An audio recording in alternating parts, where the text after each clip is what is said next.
Welcome to Rainbow Civil Service Academy. March 21st, 2021 ஓட current affairs பார்க்க போறோம்.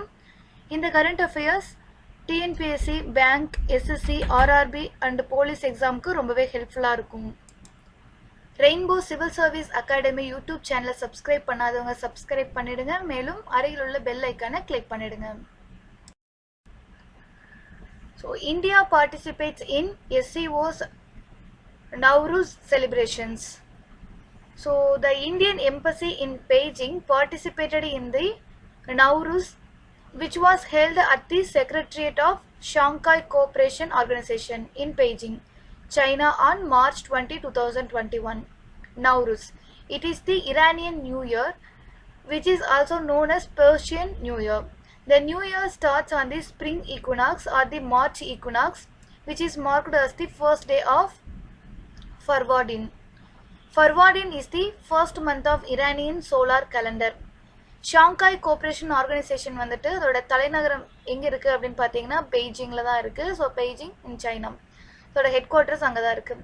So அவங்க வந்து நவ்ருஸ் அப்படிங்கிற ஒரு செலிப்ரேஷன் வந்து பண்ணியிருக்காங்க. அதில் இந்தியாவும் பார்ட்டிசிபேட் பண்ணியிருக்காங்க அப்படிங்கிறது ரொம்ப முக்கியம். இந்த நவ்ருஸ் அப்படிங்கிறது என்ன அப்படின்னா இரானியன் நியூ இயர் செலிப்ரேஷன். ஓகேங்களா?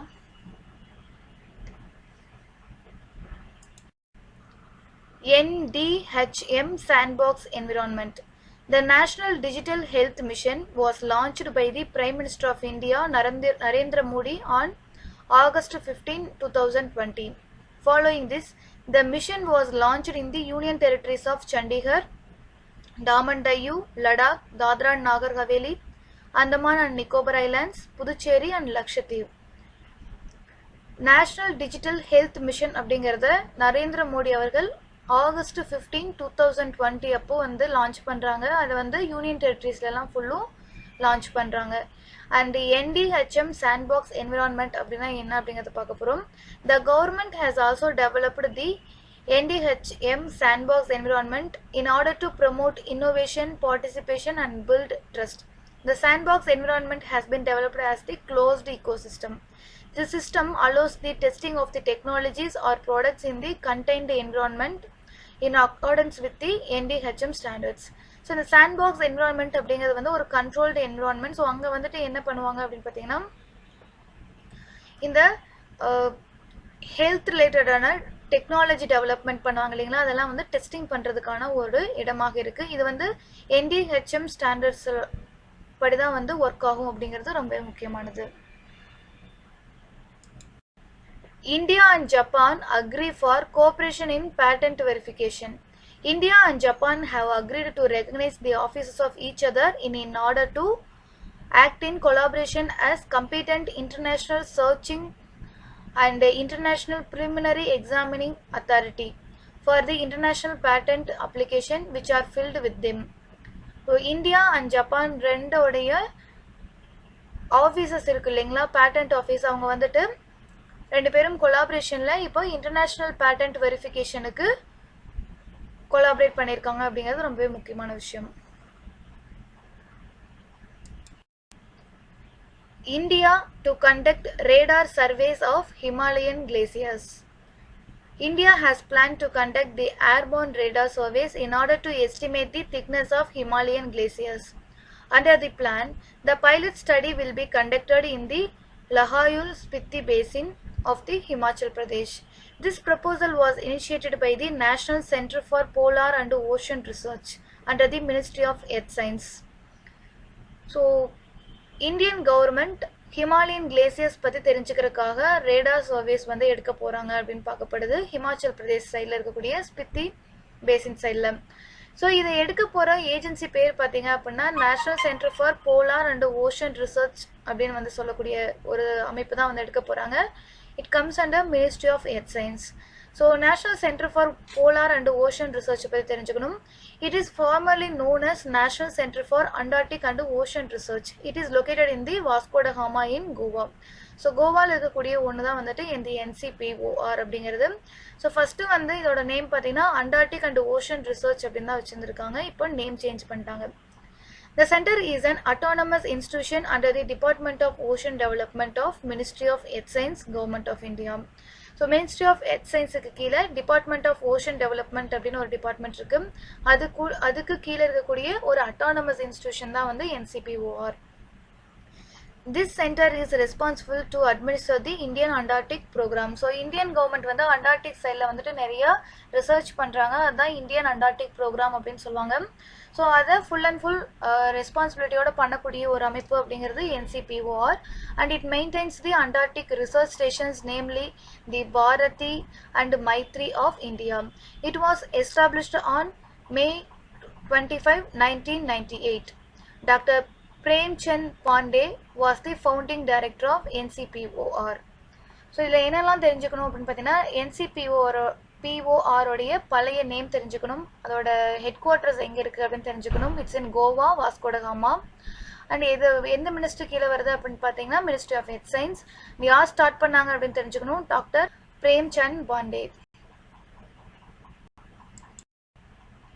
India, France working on third joint space mission. Two countries' space agencies have also finalized all the interface control documents to accommodate the ARGOS instrument of CNES in the OceanSat-3 satellite of ISRO. So இஸ்ரோவோட ஒரு முக்கியமான satellite வந்து பார்த்தீங்க அப்படின்னா OceanSat-3. அதில் இருக்கக்கூடிய instrument வந்து பார்த்தீங்க அப்படின்னா ARGOS அப்படிங்கிற ஒரு இன்ஸ்ட்ருமெண்ட். ARGOS அப்படிங்கிறது இது வந்து இன்ஸ்ட்ருமெண்ட் ஆஃப் CNES. ஓகேங்களா. ஸோ இது வந்துட்டு இதை பற்றின இன்டர்ஃபேஸ் கண்ட்ரோல்லாம் வந்துட்டு இந்தியா, ஃப்ரான்ஸ் ரெண்டு பேரும் சேர்ந்து தான் செய்கிறாங்க. அது வந்து தேர்ட் ஜாயிண்ட் ஸ்பேஸ் மிஷன் அப்படின்னு சொல்லப்படுது. Manipur declared as model state for Vanthan Vikas Yojana. The Vanthan Vikas Yojana is a program for value addition, branding and marketing of minor forest producers by establishing Vanthan Kendras to facilitate creation of sustainable livelihoods for the forest-based tribes. TriFed has been implementing several programs and initiatives including Vanthan Vikas Yojana. The focus of these initiatives is to make India self-reliant under the Atmanirbhar Abhiyan. அதாவது வந்தன் விகாஸ் யோஜனா அப்படிங்கிறது tribal பீப்புளுக்காக ஒரு implement பண்ணப்பட்ட ஒரு திட்டம் அப்படின்னு சொல்லலாம். So இதோட implementing agency எது அப்படின்னு பார்த்தீங்கன்னா TriFed. இது வந்து மினிஸ்ட்ரி ஆஃப் ட்ரைபல் அஃபேர்ஸுக்கு கீழே வரக்கூடியவங்க. ஸோ இந்த வந்தன் விகாஸ் யோஜனா மூலமாக ஃபாரஸ்ட் ப்ராடியூஸ் இருக்கு இல்லைங்களா. ஸோ அந்த ஃபாரஸ்ட் ப்ராடியூஸை விற்கிறதுக்கான எஸ்டாப்ளிஷ்மெண்ட்டு, அதாவது வந்தன் கேந்திராஸ் வந்து அமைக்கிறது அதோட முக்கியமான நோக்கமாக பார்க்கப்படுது. அண்ட் மணிப்பூர் வந்துட்டு அதோட மாடல் ஸ்டேட்டாக வந்து இப்போ அனௌன்ஸ் பண்ணப்பட்டிருக்கு ரைட்டுங்களா. ஏன்னா மணிப்பூர் தான் வந்து பெஸ்ட்டாக இதை பண்ணிட்டு இருக்காங்க அப்படின்னு சொல்லப்படுது.